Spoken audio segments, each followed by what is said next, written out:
Is it real, Clint? Is it real? Is it real? That's what people are asking me. Is it real? Is it real, Clint? Is it real? Yeah. Is it real? I think it might be real. Hey, everybody. Tonight's Sunset Story is not sponsored by, but inspired by and refreshed by Coca-Cola con Café. If you know the Mexican distributor of Coca-Cola con Café, tell them I want them to sponsor my Facebook Lives because muy bueno. I like it. This is about as close as I get to a Guinness these days. You know, when I was a younger man, I told you I would go through like 4 of those Guinness pub drafts every morning when I'd get home from driving a cab.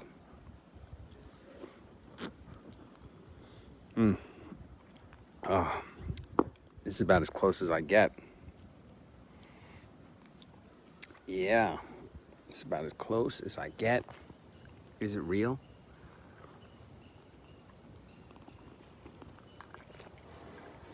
Oh, what do we got going on here? Where's my sunset? Oh, there it is. Yeah.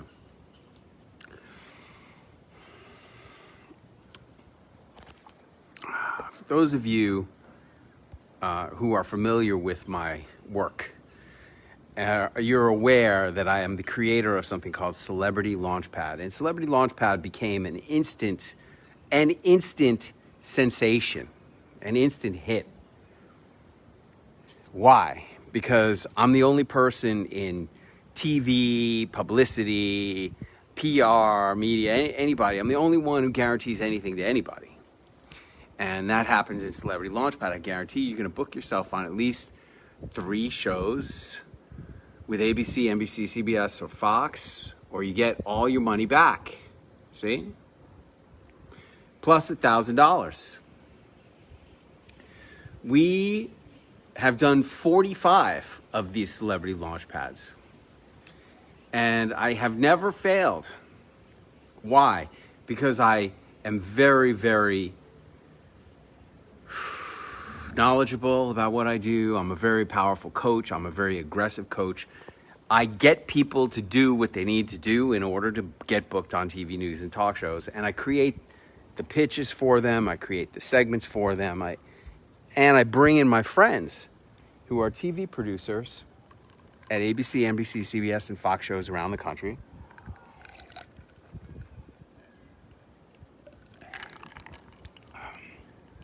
Oh, it's just like Guinness. And they know what I'm going to give them. And they keep coming back because they want my students. My students are media trained. They are media savvy.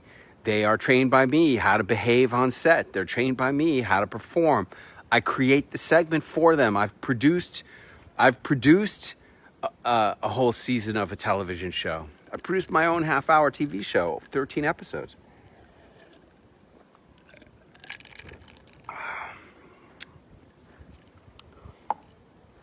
My segments have been booked by producers. More than 4,589 appearances have been booked by my students. All of this is to say that when I created Celebrity Launchpad and got the instant success due to my guaranteed results, I won Dan Kennedy's Info Marketer of the Year award. Everything was going great, and I was spending a lot of money on renting hotel suites to put on these events, right? And we were doing 5 of them a year in the beginning. And I said to Allie, hey, we're spending like all this money on that. Maybe we could get an office or maybe we could do one in Hollywood.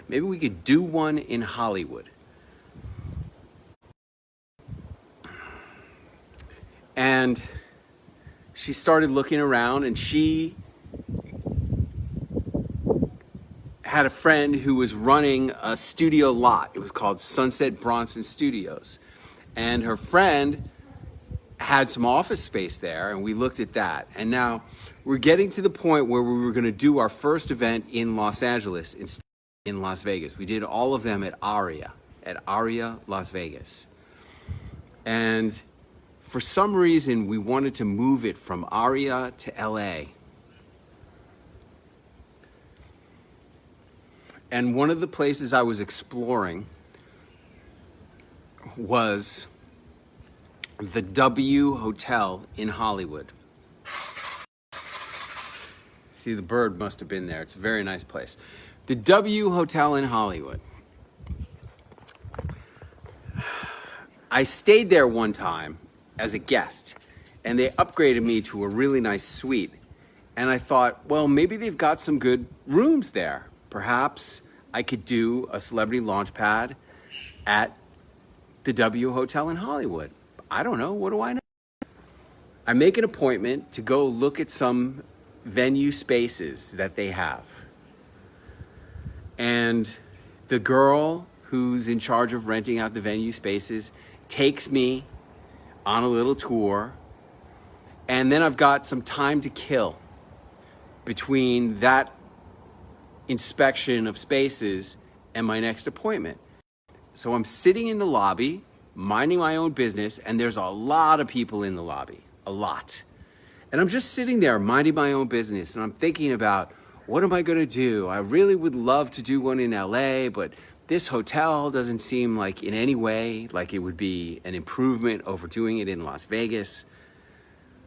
What's gonna happen in my life? And all of a sudden I just look up and boom, there goes Snoop Dogg walking right by me through the lobby. And I'm like, holy shit, that was Snoop Dogg. And then I thought to myself, wow, I should go after him and get a selfie. Man, that was a smart thing. Because I tell you, I do a lot of speaking. I do a lot of public speaking. And anybody who's ever seen me speak publicly has seen my selfie that I have with Snoop on the red carpet at the W Hotel. So Snoop went that way. And I get up and I just follow the scent of marijuana, because wherever that guy goes is marijuana city. I just follow the marijuana scent. And I go out and there's Snoop standing outside the hotel on the red carpet. And I go up to him and I go, hey Snoop, I'm a big fan. Mind if I get a quick selfie? He goes, and so I whip out my camera and I take my selfie photo with Snoop. And there's the picture of me and Snoop, the famous picture where he's going like this. He's got his sunglasses on. Man, it was one of the best pictures of all time. Because why? Everybody recognizes Snoop. Everybody recognizes Snoop. And everybody thinks that he's super famous. And everybody thinks he's cool. And everybody likes him. He's a very good celebrity. Very, very good celebrity. And I go, hey man, what's the most important thing you ever learned? And he goes, life's too short to smoke cheap weed. And I go, amen to that, brother. Now, look, this was taking place in 2014, like October, November 2014. I had quit smoking marijuana in December of 2009 at that point. And personally, you know, I think whatever you need to do is whatever. But I'll tell you, for me, one of the best things I ever did was I quit smoking weed in December of 2009. However, be that as it may, I've had a lot of time to think about what he said was the most important thing he ever learned. And as a metaphor for living, I do agree 100%. Life is too short to smoke cheap weed. It really is. Especially in this day and age, where you see people dying every single day, where you see people getting into hospitals and then boom, they're gone. When you see, you know, the whole country basically up in the air. Life is way too freaking short to smoke cheap weed. I hope that you are drinking all of your good wine right now. I hope that you are smoking your best weed right now, if you smoke it. If you don't, good for you. I hope you're eating the best food that you can eat, because as a metaphor for living, it's no good to do anything cheap. being cheap ain't the way to be bueno. The way to be super bueno is to live your life to the best that you can as a baller, and having fun and going to great places and living your freaking life. Living your life.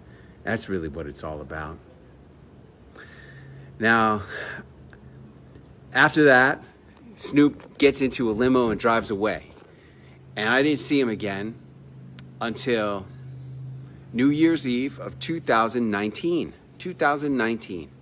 And I saw Snoop was having a concert at some venue way on the upper, like 44th Street and 11th Avenue, like way the hell over there, like a place I've never been. Maybe it was 39th Street and 11th Avenue, someplace I'd never ever been, in some like industrial place. And I got me and Allie some tickets, and we get there, and I was worried, you know, because look, Allie and I are about as middle-aged white people as you could possibly get, right? You don't get any more middle-aged and white than me and Allie. And I didn't know what the hell to expect at a Snoop Dogg concert. I had no freaking idea. We were supposed to go with our friends.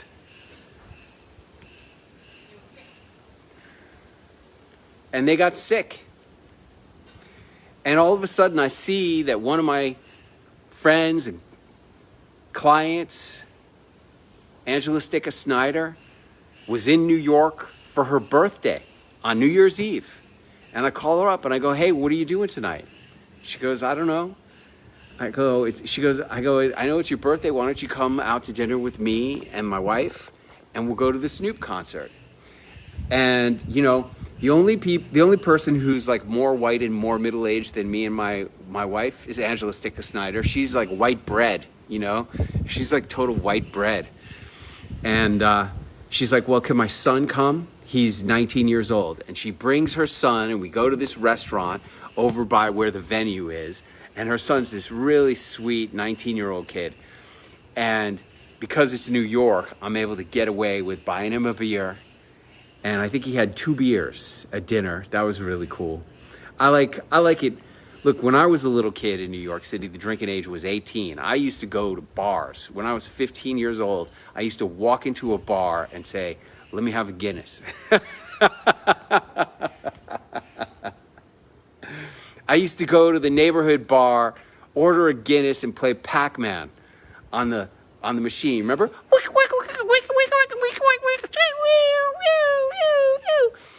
And those were the days. But anyway, this kid's 19. I bought him 2 beers at dinner, and then we walk over, and it starts pouring rain, and we're walking through the raindrops. I think we only had 3 umbrellas for the 4 of us. We get to the venue, and Snoop comes out about 15 minutes later, and we walk into the venue. We're like right up in the front. You can see my videos. I posted them on my Facebook. Check out my videos from December of 2018. And man, it was such a great concert. It was such a great concert. I was amazed at how like 50% of Snoop's audience is middle-aged white people just like me. I couldn't even freaking believe it. I was relieved as hell, I gotta tell you. And the songs were all great. Allie loved all the songs. It was a wonderful concert. And, you know, it was fun to be able to share just a impromptu, amazing birthday dinner and evening with Snoop, with my friend and client, Angela Sticka Snyder, and with Allie. And it was just an amazing night. And when it was all over, we hopped in a cab and went home. And I'm just left always, whenever I think of Snoop, with his words of wisdom, life is too short to smoke cheap weed. I hope you enjoyed this Sunset Story. I'll be back again tomorrow night with another one, 7:30 p.m. Central. Until then, stay safe, everybody. Good night, everybody.